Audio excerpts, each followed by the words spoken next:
جی جناب، مدارس کے سلسلے میں یہ میرا تیسرا لیکچر ہے جو میں آپ کی خدمت میں پیش کرنے جا رہا ہوں۔ آج ہم جس چیز کو سیکھیں گے وہ یہ ہے کہ جو ورب کی جو فرسٹ فارم ہے، یعنی جو پہلی حالت ہے جسے ہم بیس فارم کہتے ہیں، اس کے ذریعے ہم کیسے اپنی بات پہنچا سکتے ہیں۔ آپ دیکھیے، جب ہم نے کہیں انسٹرکشنز دینی ہو، یعنی ہدایت دینی ہو، یا کچھ کرنے کو ہم نے کہنا ہو، تو ہم اس کو شروع کرتے ہیں ورب کی فرسٹ فارم سے۔ جس طرح اردو میں آپ کو علم میں ہوگا کہ ہم کسی کو کہتے ہیں نا کہ یہ کام کرو، وہاں جاؤ، یہاں آؤ، اسے وہاں رکھ دو، درود پاک پڑھو، قرآن شریف کی تلاوت کرو، نماز پڑھو۔ یہ جو ہے ہم ہدایت کسی کو دے رہے ہیں، یا کسی کو حکم دے رہے ہیں، یا کسی کو درخواست کر رہے ہیں، تو اس کے لیے کیا ہوتا ہے، ورب کی فرسٹ فارم کے ساتھ وہ شروع ہوتا ہے اور آپ اسے پیش کر سکتے ہیں۔ اور اسی سلسلے میں آپ سے یہ بات بھی عرض کرتا چلوں گا کہ میری کتاب ہے، یہ والی کتاب آپ دیکھ سکتے ہیں، اس کا نام ہے ورب از اے سول آف اے سینٹنس، اور اس کے اندر میں نے 5000 سے زیادہ وربز لکھے ہیں۔ آپ اگر اس میں بھی دلچسپی رکھتے ہوں گے تو آپ یہ کتاب اپنی آرڈر کروا سکتے ہیں ہمارے ہاں سے۔ خیر، تو آپ نے ورب سے شروع کرنا ہے۔ مثال کے طور پر آپ اگر کسی کو کہتے ہیں کہ تلاوت کرو، قرآن پاک کی تلاوت کرو، تو آپ اسے کیسے شروع کریں گے؟ آپ اسے کہیں گے ریسائٹ، RECITE، ریسائٹ۔ اس کا مطلب ہوتا ہے تلاوت کرنا۔ آپ اسے کہیں ریسائٹ قرآن شریف، ریسائٹ قرآن پاک، ریسائٹ قرآن کریم، ریسائٹ سورہ، جس بھی سورہ کا آپ نام لیتے، آپ اسے کہہ رہے ہیں کہ اسے پڑھیں۔ ریسائٹ کا مطلب ہوتا ہے پڑھنا، ٹو ریسائٹ، پڑھنا۔ جب آپ کسی کو کہیں نا ریسائٹ، تو اس کے فوراً بعد اگر ریسائٹ واٹ، یعنی تلاوت کریں، کس چیز کی تلاوت کریں، تو آپ اس کے بعد اسے کہہ سکتے ہیں کہ مثلاً آپ درود پاک کی تلاوت درود پاک پڑھ لیں، تو اس کے لیے بھی ریسائٹ درود پاک آئے گا۔ آپ کسی کو کہتے ہیں کہ قرآن شریف کی فلاں آیت مبارکہ کی تلاوت کر لیں، تو ریسائٹ پھر اس آیت مبارکہ کا آپ حوالہ دیں گے۔ تو ریسائٹ کہہ کر تلاوت کرنے کے لیے آپ کسی کو بھی کہہ سکتے ہیں جو آپ کے ارد گرد موجود ہیں، وہ آپ کے طلباء ہیں، وہ آپ کے دوست ہیں، وہ آپ کے بہن بھائی ہیں، وہ بڑے ہیں، تو آپ ان سے ریسائٹ کا لفظ استعمال کر سکتے ہیں۔ ہاں، یہ ہو سکتا ہے کہ آپ جب بڑوں سے بات کرنے جائیں تو چونکہ آپ نے درخواست والا لہجہ ہوتا ہے، تو آپ پلیز کہہ سکتے ہیں کہ ریسائٹ قرآن کریم پلیز، بعد میں بھی لگا سکتے ہیں، یا پھر پلیز ریسائٹ قرآن کریم، آپ اس طرح بھی استعمال کر سکتے ہیں۔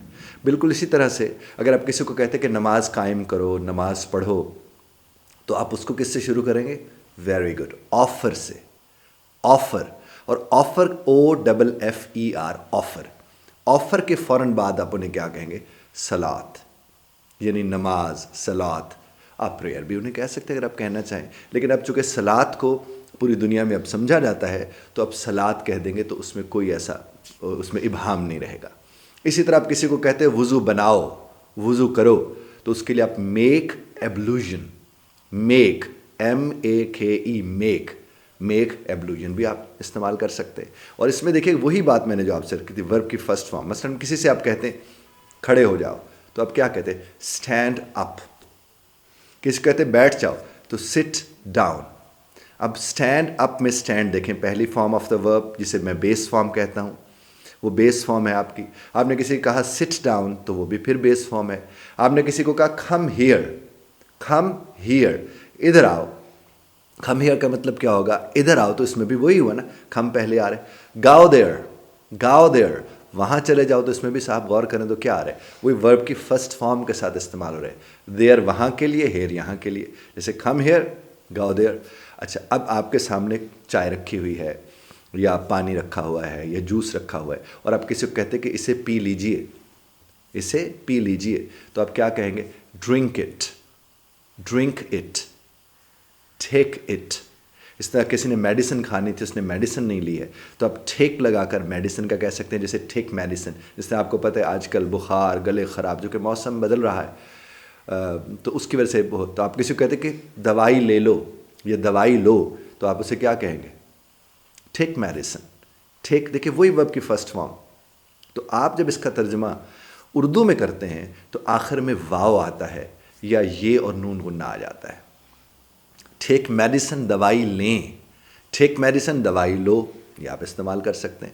اسی طرح آپ کسی کو کہتے ہیں یہ مجھے دے دو، give it to me, give it to me. آپ جب گیو اٹ ٹو می کہتے ہیں، اسے مجھے دے دو، یا آپ کسی کو کہتے ہیں اسے معاف کر دو، forgive him، forgive him، FORGIVE، forgive him۔ آپ نے کسی کو کہا کہ forgive him، اسے معاف کر دو، بے شک میرا اللہ معاف کرنے والوں کو پسند کرتا ہے۔ اس طرح بہت سی ایسی مثالیں ہیں جو آپ اپنی روزمرہ کی آپ کے استعمال میں جو آتی ہیں آپ لا سکتے ہیں۔ میں نے دوبارہ سے میں آپ سے عرض کرتا ہوں، ریسائٹ تلاوت کرنا، آفر ادا کرنا، میک بنانا۔ آپ کسی کو آپ کہتے ہیں کہ یہ کھاؤ، ایٹ اٹ، ایٹ اٹ آپ اسے کہہ سکتے ہیں۔ اچھا اسے صاف کر دو تو آپ کیا کہیں گے؟ کلین اٹ، کلین اٹ، اسے کلین کر دو۔ اسے دھو دو تو آپ کیا کہیں گے؟ Wash it. اور اگر آپ کو مزید وربز چاہیے تو 5000 سے زیادہ وربز میری اس کتاب کے اندر موجود ہیں اور آپ اس سے استفادہ کر سکتے ہیں۔ رب کائنات ہم آپ کی اور ہماری حاضری کو قبول و منظور فرمائے۔ اور گزارش یہ ہے کہ یہ جو میں نے بھی آپ کو بتایا ہے آپ اس کی مشق کیجئے، یعنی اس کی پریکٹس کیجئے، چونکہ آپ اس کی جتنی مشق کریں گے اتنا آپ کو اس میں مہارت ملے گی، اور مہارت کے ساتھ ساتھ اعتماد آتا ہے، اور وہ تبھی ممکن ہے جب سیکھی ہوئی چیز کو مشق کی جائے زیادہ سے زیادہ۔ اور آپ یہ بھی ایک کام کر سکتے ہیں کہ آپ کے ذہن میں کوئی ایسے فکرے اسی سے ملتے جلتے آتے ہیں جو آپ کے روزمرہ میں آتے ہیں اور آپ سے اس کی انگریزی نہیں بن رہی، تو پلیز آپ اسے ہمارے یہ جو نیچے کامنٹ باکس ہے وہاں پر وہ اردو میں لکھ کر بھیج دیجئے۔ یہ خاص طور پر مدارس کے طلباء سے، اساتذہ سے، علماء سے میں ان سے یہ گزارش کر رہا ہوں کہ آپ وہ نیچے لکھ کر بھیج دیجیے گا، اور انشاءاللہ بفضل تعالیٰ اپنے نیکسٹ سیشن میں، اگر تب تک ہمارے پاس وہ اتنے ریسیو ہو گئے، تو ان کو انگریزی میں کیسے بولتے ہیں وہ میں آپ کی خدمت میں پیش کر دوں گا۔ Thank you very much for listening.